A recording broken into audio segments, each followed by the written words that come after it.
एक आतंकी ने तुरंत लपक कर शुभम पर बंदूक तान दी और चीख कर बोला, बता तू हिंदू है या मुसलमान। आतंकियों की बंदूक और सवाल से शुभम और उनकी पत्नी दोनों डर से कांपने लगे। जब आतंकी ने दोबारा चिल्लाकर पूछा तो शुभम के कांपते हुए होठों से बस एक शब्द निकला, हिंदू। इतना सुनते ही आतंकी गुस्से से पागल हो गए और उनकी आंखों में नफरत उबाल मारने लगी। इसके बाद आतंकियों ने अपनी राइफल से अंधाधुंध गई गोलियां शुभम पर दाग दी। शुभम के शरीर से खून का फवार छूट पड़ा और वह वही जमीन पर गिर पड़े। अपनी आंखों के सामने अपने पति को जान गंवाते देख शुभम की पत्नी रोने चीखने लगी और मदद के लिए पुकार लगाने लगी। इसके बाद आतंकी पूरी जगह में फैलकर हिंदुओं को निशाना बनाने में जुट गए। एक आतंकी की नजर इंडियन नेवी के लेफ्टिनेंट विनय नरवाल पर पड़ी, जो अपनी नई नवेली दुल्हन हिमांशी के साथ थे। उनकी शादी को महज अभी 6 दिन ही हुए थे और वह अपनी नई जिंदगी की शुरुआत कश्मीर की इन खूबसूरत फिजाओं में करने आए थे। लेकिन आतंकियों ने एकदम से उनकी खुशगवार जिंदगी को मौत के अंधेरे में धकेल दिया। आतंकी ने विनय के पास आकर उनका नाम और धर्म पूछा। जवाब में हिंदू सुनते ही आतंकी ने उन्हें भी गोली मार दी और आगे बढ़ गया। पीछे रह गई बस विनय की पत्नी हिमांशी, जो रोती हुई आंखों से अपनी जीवन साथी की लाश के पास बैठी उन्हें देख रही थी, जो अब कभी लौटकर नहीं आने वाले थे। 2-4 मिनट की गोलियों की गड़गड़ाहट से ही पूरी घाटी कांप उठी थी। चारों दिशाओं में बारूदी गंध फैल चुकी थी। गोलियों की आवाज सुनकर बच्चे चीख रहे थे, औरतें बिलख रही थी और मर्द अपनी और अपनों की जान बचाने की कोशिश में लगे हुए थे। कुछ लोग जान बचाने के लिए पेड़ों के पीछे छिप गए तो कुछ लोग लगातार मदद के लिए चिल्ला रहे थे। लेकिन अफसोस, उनकी जान बचाने वाला आज कोई नहीं था। अमेरिका में काम करने वाले कोलकाता के ब्रिटान अधिकारी कुछ दिनों की छुट्टी के लिए अपनी पत्नी सोहिनी अधिकारी और अपने 3 साल के बेटे के साथ कश्मीर घूमने आए थे। उनके बेटे को जब गोलियों की तड़तड़ाहट सुनाई दी तो वह मासूम बच्चा अचानक डर के मारे चिल्ला उठा, मम्मा साउंड फायर। उस मासूम की आंखों में ऐसा डर था कि वह समझ ही नहीं पा रहा था कि यह क्या और क्यों हो रहा है। ब्रिटान ने बिना एक पल गंवाए बेटे का हाथ कसकर पकड़ लिया और दौड़ने लगे। उनके साथ उनकी पत्नी सोहिनी भी थी, जो अपने परिवार को किसी तरह मौत के मुंह से खींच ले जाना चाहती थी। लेकिन उसी पल आतंकियों ने उन्हें घेर लिया। जैसे ही आतंकियों को पता चला कि ब्रिटान हिंदू है, उन्हें उनकी पत्नी और बेटे के सामने ही गोलियों से भून दिया गया। चारों ओर भगदड़ मच चुकी थी। कुछ लोग गिरते पड़ते भागने की कोशिश कर रहे थे तो कुछ लोग डर के मारे जमीन पर ही लेट गए, जैसे मिट्टी से चिपक जाने से मौत टल जाएगी। तभी एक आतंकी खून से सना चेहरा और आंखों में वैशीपन लिए लोगों के सामने आया और जोर से चिल्लाया कि सारे हिंदू एक तरफ हो जाओ और मुसलमान एक तरफ। सभी लोग सन्न रह गए। कोई अपनी जगह से हिल भी नहीं पाया।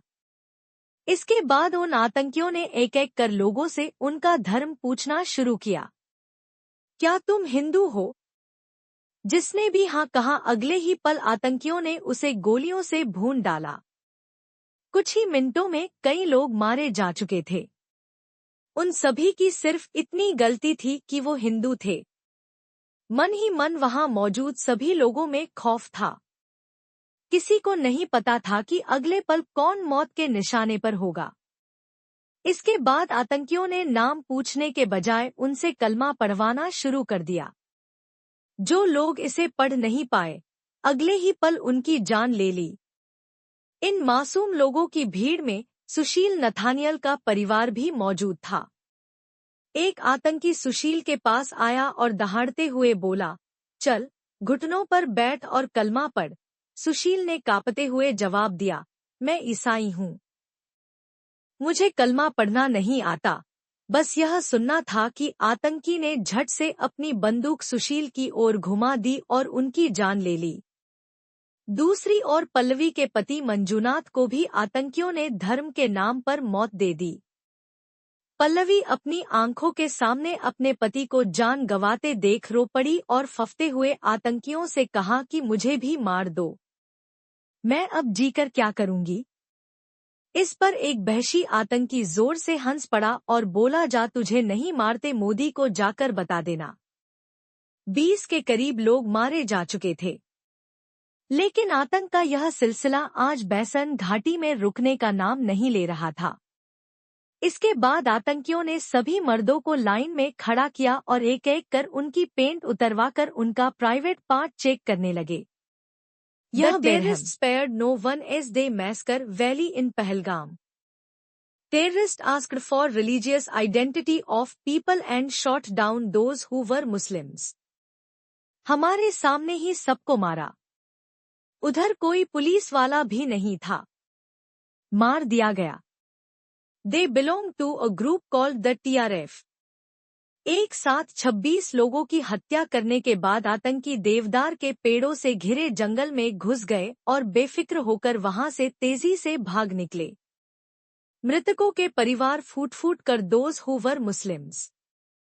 हमारे सामने ही सबको मारा, उधर कोई पुलिस वाला भी नहीं था, मार दिया गया। They belong to a group called the TRF। एक साथ 26 लोगों की हत्या करने के बाद आतंकी देवदार के पेड़ों से घिरे जंगल में घुस गए और बेफिक्र होकर वहां से तेजी से भाग निकले। मृतकों के परिवार फूट फूट कर रो रहे थे और जो 20 लोग घायल थे वह भी काफी देर तक वही दर्द के मारे तड़पते रहे। सबसे हैरानी की बात यह थी कि वहां सुरक्षा बलों का कोई नामो निशान नहीं था। कोई नहीं था जो उन लोगों को बचाता। उनकी आंखों में साफ दिख रही मौत के साए को दूर कर उन्हें जिंदगी की उम्मीद देता। ना कोई सुरक्षाकर्मी था और ना ही कोई मेडिकल हेल्प। बैसन घाटी काफी ऊंचाई पर है, इसलिए यहाँ तक वाहन नहीं लाए जा सकते। यहाँ पैदल या फिर घोड़े और खच्चर पर सवार होकर आया जा सकता है। ऐसे में दर्द से चीखते लोगों को देख जहां कई लोकल लोग हाथ पर हाथ रखे सब कुछ चुपचाप देखते रहे, तो वहीं कुछ लोकल कश्मीरी लोग हिम्मत करके मदद के लिए आगे आए। किसी ने किसी बच्चे को पीठ पर बिठाकर नीचे पहुंचाया तो किसी ने अपने घोड़े पर बिठाकर घायलों की मदद करनी शुरू की। इतना बड़ा हमला हो जाने के काफी देर बाद भी CRPF, Jammu and Kashmir police और आर्मी तक इसकी इन्फॉर्मेशन नहीं पहुंच पाई थी। सहयोग से उस समय सीआरपीएफ बटालियन के कमांडिंग ऑफिसर राजेश कुमार किसी काम से बैसन घाटी से गुजर रहे थे। तभी उन्हें घाटी से उतरते लोगों की हड़बड़ाहट और रोने की पुकार सुनाई दी। उन्होंने एक घोड़े वाले को रोककर पूछा कि यहाँ कुछ हुआ है क्या। उस घोड़े वाले ने बताया कि साहब बैसन में गोलियां चली है और काफी लोगों की जान चली गई है और कई लोग घायल पड़े हुए हैं। नेक्स्ट पार्ट देखने के लिए हमारे चैनल को सब्सक्राइब करें, वीडियो को लाइक करें, शेयर करें, कमेंट करें। रिश्ता खून था और हवाओं में तैरता आतंकियों का धर्म से जुड़ा सवाल था, जो हर अगले पल किसी न किसी को निगलने के लिए तैयार था। इसी बीच आतंकियों की नजर घोड़ा लिए आदिल हुसैन पर पड़ी, जो एक हिंदू टूरिस्ट को अपने घोड़े पर बिठाकर बैसन घाटी की ओर आ रहा था।